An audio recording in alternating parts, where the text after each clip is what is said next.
మధ్యలో నాకు కొన్ని తెలిసినవి ఏంటంటే ఎవరో సమ్ పర్సన్స్ మనం అంటే పన్నోళ్ళు కొంతమంది ఉన్నారు, వాళ్ళు ఆపుతున్నారేమో అని నా ఉద్దేశం. డాన్సర్స్లోనే డాన్సర్కే శత్రువులు అంటారు కదా, లైక్ వాళ్ళు ఎవరో కూడా తెలియదు నాకు గొడవలు పెట్టుకోవటం ఇలాంటివి అసలు ఇష్టం లేదు. అయినా ఎందుకు మనం అంటే పడట్లేదో అర్థం, నేను ఏం తప్పు చేశానో తెలియదు అక్కడ. కానీ అవతలకు మనం అసలు మనం వాళ్ళకి ఏం చేయలే, కానీ తప్పుగా ఎందుకు అనుకుంటున్నారో అది తెలియట్లేదు నాకు. ఫేడ్ అవుట్ ఎందుకు అయిపోయావు నువ్వు? ఏం చేయాలో అర్థం కావట్లేదు అన్న నాకు. అంటే ఇప్పుడు మళ్ళీ డీ చేయాలంటే వచ్చిన ప్లేస్లోకి మనం వెళ్తున్నట్టు ఉంటుంది, వెళ్తే ఒక స్టెప్ పైకి వెళ్ళినట్టు ఉండాలి కదా. కొరియోగ్రఫీ చేయొచ్చు కదా. అదే కొరియోగ్రాఫర్ కార్డ్ లేకుండా మనం సినిమాలో చేస్తే ప్రాబ్లం అవుతుంది. అంటే డీలో కొరియోగ్రఫీ చేయలేమా? నీకు అవకాశం రావట్లేదా డీలో? అంటే ఇప్పుడు ఆల్రెడీ మనం డీలో విన్ అయ్యాం కాబట్టి మళ్ళీ డీ చేస్తే డీ కంటే కొరియోగ్రాఫింగ్ ఒక సినిమాలో లైక్ అంటే ఏదైనా వెబ్ సిరీస్లో దీనిలో చేయాలని నా ఉద్దేశం. అంటే డీలోనే కొరియోగ్రఫీ చేస్తూ అలా సినిమాలకి అలా చేయకూడదా? అలా ఒక దాని మీద కాన్సన్ట్రేట్ పెడితే అది బాగా చేయాలని ఆలోచిస్తాను. ఇప్పుడు డీ మీద కాన్సన్ట్రేట్ చేసాం అనుకున్నా, ఖచ్చితంగా 1 year పాటు మనం దాని మీదే కాన్సన్ట్రేట్ చేసి ఒకటి మనం చేసినామంటే అది విన్ అవ్వాలి. 2 పడవల మీద మనం కాలేయకూడదు, ఒకదాని మీదే ఫుల్ కాన్సన్ట్రేట్ పెట్టుకొని చేయాలి. ఇక్కడ ఏమైంది, ఇప్పుడు మళ్ళీ నేను డీ కొరియోగ్రాఫింగ్ వెళ్ళిపోతాను, ఆ టైంకి కార్డు వస్తే సినిమా ఆగిపోతుంది. కాదు, ఇప్పుడు సినిమా చేయాలంటే కార్డు ఉండాలా? ఖచ్చితంగా కార్డు ఉండాలి, లేకపోతే తీసుకోకూడదా? నేను తీసుకోరు. ఎందుకు? అందుకే ఆగిపోతున్నాను. ఎందుకు తీసుకోకూడదు? నాకు ఆల్రెడీ సినిమాలో ఆఫర్లు వచ్చినాయి, మరి డైరెక్ట్గా హీరోలు డైరెక్టర్లు కూడా మీరు చేయండి కొరియోగ్రాఫింగ్ అన్నారు. ఇప్పుడు మనం సినిమా సాంగ్ చేస్తే సినిమా ఆపేస్తారు యూనియన్స్. అంటే వాళ్ళు పెట్టుకున్న దాన్ని మనం జవదాటకూడదని నేను. అంటే ఇప్పుడు ప్రతిదీ శత్రువులు చేసుకోకూడదు కదన్న. ఇప్పుడు వాళ్ళంటూ ఒక టీం పెట్టారు, ఇది యూనియన్ ఉంది, మీరు యూనియన్ని మీరు దీన్ని పాటించాలని చెప్పేసి అన్నారు. నేను అదే పరంగా నేను కూడా ఉన్నాను. నాకేంటంటే కార్డు కోసం వెయిట్ చేస్తున్నా, కార్డు వస్తే చాలు చేద్దామని రెడీగా ఉన్నా. చాలా డ్యాన్స్ క్లాసులు పెడుతుంటావు లేపే. యాక్చువల్లీ ఏం జరుగుతుందంటే అన్న, ఫస్ట్ ఇంటర్వ్యూ మనం డ్యాన్స్ క్లాస్లోనే పెట్టాం, అక్కడ బాగా వచ్చారు జనం. దానికన్నా ముందు ఇంకో డ్యాన్స్ క్లాస్ లేదు నీకు? అది ఖమ్మంలో అది హైదరాబాద్లో ఫస్ట్ అదే. అక్కడ ఏమైపోయింది, ఎక్కువ మంది జనాలు అయిపోయేసరికి డ్యాన్స్ వేస్తుంటే అది ఆ బిల్డింగ్ మొత్తం షేక్ అవుతుందని చెప్పి ఓనర్ గొడవ పెట్టాడు. పక్కన మళ్ళీ చదువుకునే వాళ్ళకి ఇచ్చారు, అంటే సంథింగ్ స్టడీకి ఇచ్చారు. స్టడీయా డ్యాన్సా అంటే నేను కూడా స్టడీయా అంట, చదువుకున్న వాళ్ళని ఇబ్బంది పెట్టకూడదని. ఇది నా కెరియర్, దీన్ని వదులుకోలేను అలానే. నాకేం చేయాలో అర్థం కాలే. ఇక సర్లే ఇక్కడ కాకపోతే మనం ఎక్కడైనా పెట్టుకోవచ్చు, చదువుకున్న వాళ్ళని ఎందుకు ఇబ్బంది పెట్టాలని చెప్పి నేను అక్కడ నుంచి తీసేసాను. తర్వాత గ్రాండ్ ఓపెన్ చేసి శేఖర్ మాస్టర్ని పిలిపించి అదే ఓపెన్ చేశాను. మొత్తం 100 మంది డాన్సర్లు వచ్చారు, వాళ్ళ కోసం సపరేట్ హాస్టల్ పెట్టాను. వారాన్ని అయింది, లాక్డౌన్ పడింది. అదే సెకండ్ లాక్డౌన్ 3 నెలలు పడింది. ఎంత సంపాదించాను మళ్ళీ అంతా వాళ్ళకే పెట్టిన. అంటే వాళ్ళు ఇప్పుడు నా కోసం వచ్చిన వాళ్ళని నేను పంపించకూడదు, వదిలేయకూడదు. అట్లా ఆ లాక్డౌన్లో ఎక్కడికైనా వెళ్తారో కూడా తెలియదు. ఇంకా 3 నెలలు వాళ్ళు ఇచ్చిన డబ్బులే నేను వాళ్ళకే ఇంకా ఫుడ్ పెట్టుకుంటూ పెట్టిన తర్వాత ఇక తీయాల్సి వచ్చేసింది. అది మళ్ళీ పెట్టా. పేరెంట్స్ ఏమంటున్నారు, నువ్వు ఉంటేనే మేము జాయిన్ చేస్తాం అంటున్నారు. నేను ఎలా ఉంటాను, అసిస్టెంట్స్ ఉంటారండి, చిన్నపిల్లలకి అసిస్టెంట్స్ ఉంటారు, వాళ్ళు నేర్పిస్తారు. నేను కూడా ఉంటాను, ఒక 1-2 days ఉండనేమో. వర్క్ ఉన్నప్పుడు అక్కడికి వెళ్తాను, లేనప్పుడు నేను ఇక్కడే ఉంటానంటే మీరు ఉంటే నేను జాయిన్ చేస్తా, లేదంటే లేదు అన్నారు. ఇక దానివల్ల ఇప్పుడు ఏం పెట్టట్లే, ఆన్లైన్ క్లాసెస్ పెట్టుకుందాం అని చూస్తున్నాను. ఒకవేళ ఇప్పుడు నేను డ్యాన్స్ క్లాస్ పెట్టాను అనుకో, నేను క్లాస్ నీకు మొత్తం సెట్ చేసి ఇచ్చా, నువ్వేం చేస్తావు? నువ్వు చూసుకుంటావు? లేదు, చూసుకోలేను. అలా చూసుకోలేదు. వీక్లీ ఒక 2 days 3 days అలానే అట్లయితే నేను చేసుకుంటాను ఖచ్చితంగా. ఓకే, వీక్లీ ఒక 2 days నువ్వు చూసుకోమను అనుకో, నేను వచ్చాను ఆ 2 days పర్ఫెక్ట్. ఆ విషయంలో మాత్రం పక్కా డెడికేషన్. వర్క్ విషయంలో నువ్వు ఏది చెప్పినా కానీ నేను ముందుంటా. ఓకే. యూట్యూబ్ ఏమైంది, సాంగ్స్ చేసేవాడివి, అది కంట్రోల్ చేసావు, మళ్ళీ అది కూడా అలాగే నాకు తెలియదు అసలు. యాక్చువల్ యూట్యూబ్ గురించి అసలు ఏంటి ప్రాసెస్ కూడా నాకు తెలియదు. స్టార్టింగ్ యాక్చువల్లీ ఆ సాంగ్ నేను ఎందుకు చేశా అంటే అన్న, నేను చేయగలుగుతానా లేదా, ఓకే, కొరియోగ్రాఫింగ్ కానీ వీడియోగ్రఫీ కానీ కెమెరా టేకింగ్ నాకు తెలుసా తెలియదా, ఏదైనా కానీ మనం తెలుసుకుంటేనే అది చేయగలుగుతాం లేదు తెలిసింది. పక్కన డబ్బులు లాస్ చేయడం కంటే ఆ టైంలో నేను సంపాదిస్తున్నా కాబట్టి నా డబ్బులతో నేనే చేసిన. నాకు ఇష్టమైన సాంగ్ అది. ఓకే నాకు అర్థమైంది, ఇట్లా ఉంటుంది, ఇట్లా చేయాలి, ఇట్లా ఈ కెమెరా ఇలా కెమెరా మీదే ఉంటుంది అంతా, లెన్స్ అవి ఉంటాయి, ఓకే చూసుకోవాలి, టేకింగ్స్ చూసుకోవాలి, ప్రతి ఒక్కటి దాన్ని ఎలా కొరియోగ్రాఫింగ్ చేయాలి అన్నీ ఆ ఒక్క సాంగ్లోనే నేర్చుకున్నాను నేను. ఓకే, అప్పుడు అర్థమైంది. ఆ తర్వాత ఇప్పుడు మీరు వచ్చారు, నన్ను నమ్మి సాంగ్ ఇస్తారు, దాన్ని నేను నాకేదో వస్తున్నాయి డబ్బులు వస్తున్నాయి కదా, నేను ఏది పడితే అది తీస్తే బాగోదు కదా, అదే న్యాయం చేయాలని చెప్పి నేను ఇది నా డబ్బులు ఖర్చు పెట్టుకొని తీసి నా ఛానల్ ఓపెన్ చేసుకొని పెట్టిన. బాగా వెళ్ళింది అది, 10 millions దాకా వెళ్ళింది. దాని తర్వాత ఇప్పుడు బయట చేసిన వెబ్ సిరీస్ సాంగ్స్ కానీ యూట్యూబ్ సాంగ్స్ కానీ అప్పుడు నాకు అర్థమైంది కాబట్టి ఇంకా చేసుకుంటూ వచ్చిన. మళ్ళీ దాని తర్వాత నీకు ఛానల్ నుంచి సాంగ్స్ వచ్చాయా ఈ కొరియోగ్రఫీ చేయని? యూట్యూబ్ ఛానల్ నుంచి రాలేదు, అంటే లేదు, యూట్యూబ్ సాంగ్ నుంచి రాలేదు. ఈ నా ఛానల్లో ప్రయత్నం చేసుకున్నా, దాని తర్వాత 2-3 వచ్చినాయి, అవి బాగా చేసాం, అవి కూడా బాగానే. నేను కూడా సాంగ్స్ చేశాక నాకు అర్థమైంది అనమాట, ఓకే బ్యాక్లో ఇలా ఉండాలి మొత్తం కనబడే. అమ్మో ఎట్లా ఉందన్న నరకకూడదు కదా.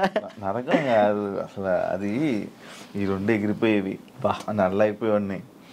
ఒక్కొక్కసారి అప్పుడే చేతులకి ఏమయ్యేవో తెలియవు, సడన్గా పట్టేసి. మీరు కూడా చేశారు కదన్న హనుమాన్ సాంగ్, అయితే మీరు బాగా చేశారు. నువ్వు ఫోన్ చేసావు కదా నాకు, ఫోన్ బాగా చేసావు సాంగ్, నాకు బాగా అనిపించింది. అంటే మీ సైడ్ నుంచి నేను అది ఎక్స్పెక్ట్ చేయలేదు, మీరు అది చేయగానే నేను చాలా హ్యాపీ ఫీల్ అయ్యా. అరే నేను ఎల్లుంటే బాగుండు, శివన్న బాగా చేస్తున్నాడు, మనం ఎల్లుంటే పక్క మనం యాక్చువల్లీ బాబీ కూడా బాగా చేస్తాడు. అండ్ ఏమైందంటే మ్యాటర్, నేను డాన్స్ చేస్తానని మన వాళ్ళు వేరే కొరియోగ్రాఫర్లకి ఇలా అడుగుతుంటే, అమ్మో ఆయనకా వద్దా, ఆయనకా నా వల్ల కాదని వెళ్ళిపోయారు. బాబీ ఒక్కడే వచ్చాడు ముందుకి, అడుగుతుంటే బాబీ ఒక్కడే వచ్చాడు, ఇంకా మిగతా వాళ్ళు ఎవరు చేయనన్నారు. నాకు వేరే వాళ్ళు ఇచ్చినా నేను తీసుకున్నాను కాదు, మిమ్మల్నే తీసుకుంటాను. ఎందుకంటే అన్న డాన్స్ అంటే మెయిన్గా మీరు హెవీగా డాన్స్ చేయటం కాదు, కొరియోగ్రాఫింగ్ అంటే మనం దాంట్లో చాలా చేయొచ్చు. మనం డాన్స్ ఒకటే లైఫా, ఇంకేమైనా ఉందా నీకు తెలియని కళా పోషకాలు ఏమైనా ఉన్నాయా? ఏముండే అన్న, డాన్స్ ఒకటే లైఫ్ అండ్ యాక్టింగ్ ఇష్టం అనమాట చాలా. అప్పట్లో యాక్టర్ అన్నావు, హీరో అన్నావు, ఒకటి చేసా కదా, ఒక సినిమా చేశాను, చాలా అనిపించి ఒక్కటి చేద్దాం అనుకున్నా, ఒకటి చేసిన థియేటర్లో మన పాలవంచ ఖమ్మం సైడ్ పడింది, చాలు అంతే. ఇంకా నేను అదేదో హీరో అయిపోవాలి అట్లా లేదు, యాక్టింగ్ మీద అది సైడ్ క్యారెక్టర్ పక్కన చిన్న క్యారెక్టర్ అయినా కానీ యాక్టింగ్ బేస్ ఉంటే చేస్తాను, అది ఏదైనా చేస్తా. ఓకే, అంటే మనకి యాక్టింగ్ ఇంప్రూవ్ అవ్వాలి కాబట్టి. నీ లవ్ స్టోరీ ఎందుకులే అన్న లవ్ స్టోరీలు కాదు, మీరు అఫీషియల్గా పెట్టారు. ఏం పెట్టిన అఫీషియల్గా తెలుసు కదా జనాలందరికీ. ఏం తెలుసు? ప్రియా లేదు ఇప్పుడు. ఈషా ఏమైంది? ఏం కాలేదు, బ్రేకప్ కలిసి ఉన్నారా? లేదు. ఏంటి అన్న, అది ఒక ప్రోగ్రామ్ అన్న, ప్రోగ్రాంలో వాళ్ళు చెప్పి మేము చేయి, ఇప్పుడు సుధీర్ రేష్మి లవర్స్ అని నమ్ముతాను కాదు కదా, అట్లా నేను తను లవర్స్ ఏం కాదు, జస్ట్ ప్రోగ్రామ్ వరకు. నువ్వు నవ్వకన్నా. యాక్చువల్లీ తను చాలా మంచి అమ్మాయి, ఆ విషయంలో చాలా అంటే చాలా మంచిది, మనమే వేస్ట్ కాలం కాబట్టి. తను ఇప్పుడు హ్యాపీగా. మరి ఆ రూమర్స్ అన్నీ తప్ప, మీరు రిలేషన్ అని ఇవన్నీ లవర్స్ తర్వాత బ్రేకప్ అయిందని అంత చెప్పి నవ్వుతున్నావు, ఏం చెప్పాలన్నా ఆన్సర్? కాదు, ఆన్సర్ రావట్లేదు. సరే ఇప్పుడు దాకా బాగా మాట్లాడా, చెప్పలే. తనకి ఇప్పుడు మంచి లైఫ్ ఉంది, తను హ్యాపీగా ఉంది, మనం మాట్లాడి ఎందుకని చెప్పేసి అలా. ఓకే, ఆ టాపిక్ మేము ఎందుకు డిస్టర్బెన్స్. ఓకే, అప్పట్లో అక్షయఖాన్ ఆ. ఫుల్ ఇది పెట్టారు. అవును. దాని తర్వాత ఇది వచ్చింది. ఇప్పుడు అక్షయ్ నువ్వు ఇప్పుడు టచ్లో ఉన్నారా? మొన్న ఛాంపియన్స్లో అనుకుంటా కదా మళ్ళీ మీరిద్దరు కలిసి డ్యాన్స్ చేసింది అదేనా? ఛాంపియన్స్ అప్పుడు కలిసి ఉన్నారా ఇప్పుడు మీరంతా? నార్మల్ కలుస్తూ ఉంటాం అన్న. ఇప్పుడు వాళ్ళ ఇంటికి వెళ్తూ ఉంటాం అప్పుడప్పుడు. చెప్తున్నా కదా అప్పుడు స్టార్టింగ్ అంటే ఇక తనే అసలు ఇటున్నా కానీ అటు వెళ్ళిపోయేవాళ్ళు. కాదు ఇన్స్టాలో అందరిని అన్ఫాలో ఎందుకు కొట్టు? ఎప్పుడన్నా ఇన్స్టాలో మొత్తం అందరినీ మీ ఫ్రెండ్స్ వాళ్ళు వీళ్ళు అని కాకుండా అందరిని అన్ఫాలో ఎందుకు కొట్టేసావు? ఎప్పుడన్నా రీసెంట్గానా? ఏ పిచ్చిలు వేసింది ఒక్కొక్కసారి. అంటే ఒక్కరిని ఇంట్లో కూర్చున్నా అంటే ఏంది నాకు ఎవరు మెసేజ్ చేయట్లేదు ఏంటి, ఫేమ్ అయిపోయింది వదిలేసారు ఏంటి అందరన్నీ తెక్కులేసి మొత్తం అందరిని అన్ఫాలో కొట్టేసిన. మొన్న ఆ టాపిక్ కూడా నాకు ఎలా వచ్చిందంటే ఎవరు ఫోన్ చేసి రాజు ఏంటి అందరిని అన్ఫాలో కొట్టాడు అని అన్నారు. ఎందుకు అన్ఫాలో కొట్టాడంటే ఏమైందో ఏంటో తెలీదు, మీ మధ్య ఏదో డిప్రెషన్లో ఉండి ఏమైంది అందుకే అందరిని అన్ఫాలో కొట్టేశాడని టాకు. అదే అసలు డిప్రెషన్లోకి వెళ్ళారు. అది మాత్రం నిజం. ఎందుకు ఇదే ఏం చేయాలో అర్థం కావట్లే. ఇప్పుడు ఒకటి వచ్చింది అనుకున్నా దాని మీద గట్టిగా నుంచుంటా. ఇక్కడ ఏంటంటే నాకు ఇటు వెళ్ళాలో అర్థం కావట్లేదు. ఇప్పుడు కొరియోగ్రాఫింగ్ చేయాలంటే కొరియోగ్రాఫర్ కార్డు ఉంటేనే కొరియోగ్రాఫింగ్ చేస్తాను. ఇటేమో సినిమాలు వస్తున్నాయి, సాంగ్లు వస్తున్నాయి. ఇది అంటే ఛాన్స్ వచ్చింది నేను ఎట్లా వదులుకోవాలో అర్థం కావట్లేదు, వదులుకోలేకపోతున్నా. యాక్టింగ్ అంటే నార్మల్గా యాక్టింగ్ మీద అంత బేస్ కాదు కదా, మన ఓన్లీ డ్యాన్స్ బేస్ మీద కదా. డ్యాన్స్ బేస్ మీద నేను ఇప్పుడు ఏం చేయాలా అని ఒక 24 గంటలు డ్యాన్స్ క్లాస్లో ఉండేవాడిని. ఒకేసారి ఇంట్లో కూర్చుంటే నాకు డిప్రెషన్లో వెళ్ళిపోయినా. డ్యాన్స్ చేయట్లేదు ఏందని నేను డాన్స్ చేయట్లేదు ఏంటి, నేను డాన్స్ చేయాలని వస్తే బాగుండు అని ఒక డిప్రెషన్లోకి వెళ్ళిపోయినా నేను. ఇంకా అది కాక ఇది కాక ఇంకా అలా డిప్రెషన్లోకి వెళ్ళిపోయి అన్ఫాలోలు అంతే. అందరి మనుషులను వదిలేయడాలు. ఏంది వీళ్ళు ఒక్కళ్ళు కూడా నాకు మెసేజ్ చేయట్లేదు ఏంటి, నేనే అందరు అనుభవాలు కొట్టా. నన్ను కూడా నేను ఎందుకు కొడతాను చూడు ఇప్పుడు కొట్టున్నా.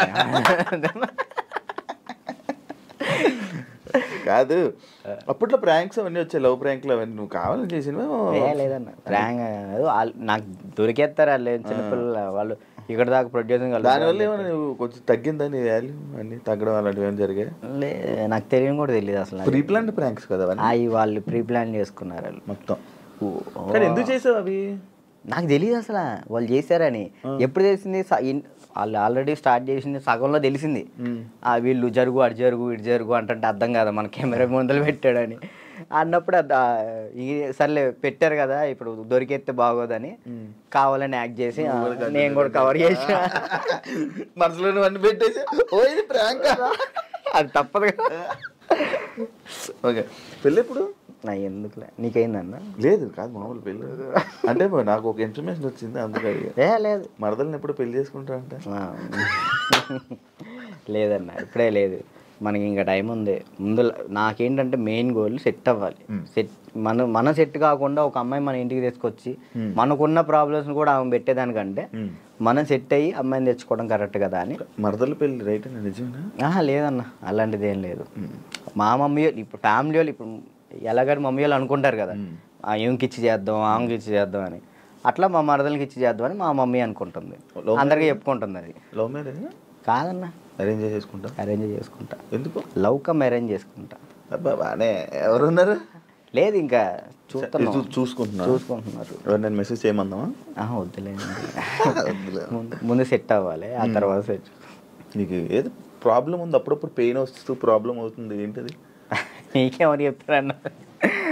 అది ఎట్లా వచ్చిందని నాకు కూడా తెలియదు అన్న, చిన్నప్పటి నుంచి లేదు అది. లాక్డౌన్లో మనకి సడన్గా పెయిన్ వచ్చింది, కిమ్స్ హాస్పిటల్ తీసుకెళ్ళారు, 3 రోజులు ఉంచారు. 3 రోజులు ఎందుకు ఉంచారో తెలియలే. అప్పుడు చెప్పారనమాట హార్ట్ బీట్ చాలా స్లో కొట్టుకుంటుంది, ఏమైందో తెలియట్లేదు, చిన్నప్పటి నుంచి వస్తే ప్రాబ్లం లేదు, బట్ ఇప్పుడు వస్తే చిన్నప్పటి నుంచి ఉంటుందంట స్లో బీట్ తక్కువ కొట్టుకునేది అందరికి ఉంటుందంట, కొంతమందికి ఉంటుందంట. అది చిన్నప్పటి నుంచి ఉంటే ప్రాబ్లం లేదు, ఇప్పుడు వస్తే ప్రాబ్లం ఉంటుంది అని చెప్పేసి అన్నారు. కొన్ని ట్యాబ్లెట్లు ఇచ్చారు, అవి వాడాం, అప్పుడు రాలే. 1 year తర్వాత ఇప్పుడు ప్రెషర్ తీసుకుంటే అప్పుడు పెయిన్ వస్తుంది. రెస్ట్ తీసుకుంటావా, వెళ్ళి సైడ్కి వెళ్ళి రెస్ట్ తీసుకుంటావా? పడిపోతాను అక్కడ. ఆటోమేటిక్గా వాటర్ తాగితే సెట్ అవుతుంది. అప్పుడు కొంచెం వాటర్ తాగితే అప్పుడు సెట్ అవుతున్నా. సడన్గా పెయిన్ రావటం ఇప్పుడే మెంటల్ ప్రెషర్ తీసుకున్నప్పుడే. స్ట్రెస్ ఎక్కువైపోయి బాగా స్ట్రెస్ అయినప్పుడు ఇది మనకి షాక్ కొట్టింది కదా, షాక్ కొట్టినట్టు ఇలా అనిపించింది. అలా పడిపోతావు. ఒక హాఫ్ అన్ అవర్ తర్వాత మళ్ళీ సెట్ అయిపోతావు. తగ్గిందా, సెట్ అయిందా? ఇప్పుడైతే మ్యాక్సిమం ఒక నెలలో ఒకసారి వస్తుంది. అప్పుడైతే వారానికి ఒకసారి వచ్చేది.